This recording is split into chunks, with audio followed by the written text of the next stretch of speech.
వేదికను అలంకరించినటువంటి చిల్తల రాజన్న గారు మరియు ఈశ్వర్ సార్ గారు మరియు డాక్టర్ గారు మరియు అజయ్ సార్కి కూడా మా యొక్క వందనాలు. భారతదేశానికి స్వాతంత్రం వచ్చిన తర్వాత కేవలం మన ఇండియాలో 2 కులాలు మాత్రమే బాగా రిజర్వేషన్లో ఎక్కువగా ఫలితాన్ని పొందాయి.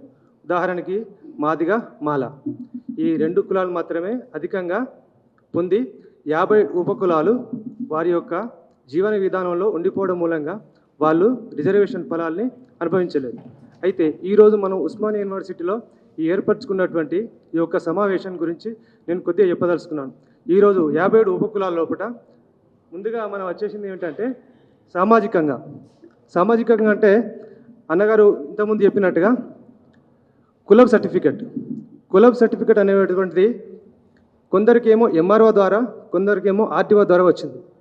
అయితే ఈ ఎంఆర్ఓ ఆర్టీఓ ద్వారా రావడం మూలంగా నేను నిజానికి గోసంగి కమ్యూనిటీ నుంచి వచ్చాను.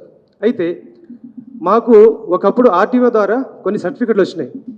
కానీ నిజామాబాద్ జిల్లాలో కొంతమంది సోదరులకు వేరే ఇతర కులాలకు ఎస్సీ సర్టిఫికెట్ రావడం మూలంగా మా యొక్క సర్టిఫికెట్లు తీసుకొని వాళ్ళు ఉద్యోగాలు సంపాదించుకున్నారు. అయితే ఇక్కడ జరిగిన విషయం ఏంటంటే కొందరు ఈ యొక్క సర్టిఫికెట్లు రాకపోవడం మూలంగా వాళ్ళు చదువుకు దూరం అయ్యారు, ఉద్యోగాలకు దూరం అయ్యారు, ఆర్థికంగా దూరం కావడం జరిగింది. కాబట్టి ఈ యొక్క ఎస్సీ సర్టిఫికెట్స్ అనేటువంటిది కేవలం ఎంఆర్ఓ ద్వారా మాత్రమే అందించాలని నేను కోరుకుంటున్నాను. అదేవిధంగా నెక్స్ట్ ఇక్కడ సాంస్కృతికంగా నిజానికి 57 ఉపకులాల లోపల సాంస్కృతికంగా అంటే ఎక్కువగా కూడా కళాకారులు ఉండేవాళ్ళు. ఆ యొక్క కళాకారుల యొక్క జీవితం ఏ విధంగానంటే వారు గ్రామాన వెళ్ళి చిన్న వేషధారణలు వేస్తూ ఆర్థికంగా ఎదగగలిగారు. ఆ విధంగా కొన్ని రోజులు జరిగింది. కానీ ఎప్పుడైతే ఈ టీవీలు, సెల్ ఫోన్లు, ఇతర సినిమాలు కానివ్వండి అవి వచ్చినప్పుడు ఏమేం జరిగిందంటే ఈ యొక్క ఉపకులాల లోపల ఆర్థికంగా కూడా వాళ్ళు పాపం దీనమైన పరిస్థితిలో ఉండిపోయారు. అదేవిధంగా ఈరోజు ఆర్థికంగా ఈ యొక్క ఎస్సీ 57 ఉపకులాలకు ఎవరు కూడా ఆర్థికంగా సాయం చేసేవారు కాదు. ఉదాహరణకి ఈ యొక్క ఎస్సీ ఉపకులాల్లో ఉండేటువంటి చాలామంది కులాలు వాళ్ళు ఎంఆర్ఓ దగ్గర కానీ బ్యాంకులకు వెళ్ళి వాళ్ళు ఎలాంటి లోన్లు పొందకపోవడం మూలంగా వాళ్ళకు ఆర్థికంగా కూడా ఎదగలేకపోయారు అన్నమాట. అదేవిధంగా రాజకీయంగా ఈరోజు ప్రతి ఉపకులాల లోపల ఉండేటువంటి ప్రతి ఒక్కరు కూడా ఉన్నతమైనటువంటి రాజకీయాల్లో ఎవరు లేరు, చాలా కొద్ది మాత్రమే ఉన్నారన్నమాట.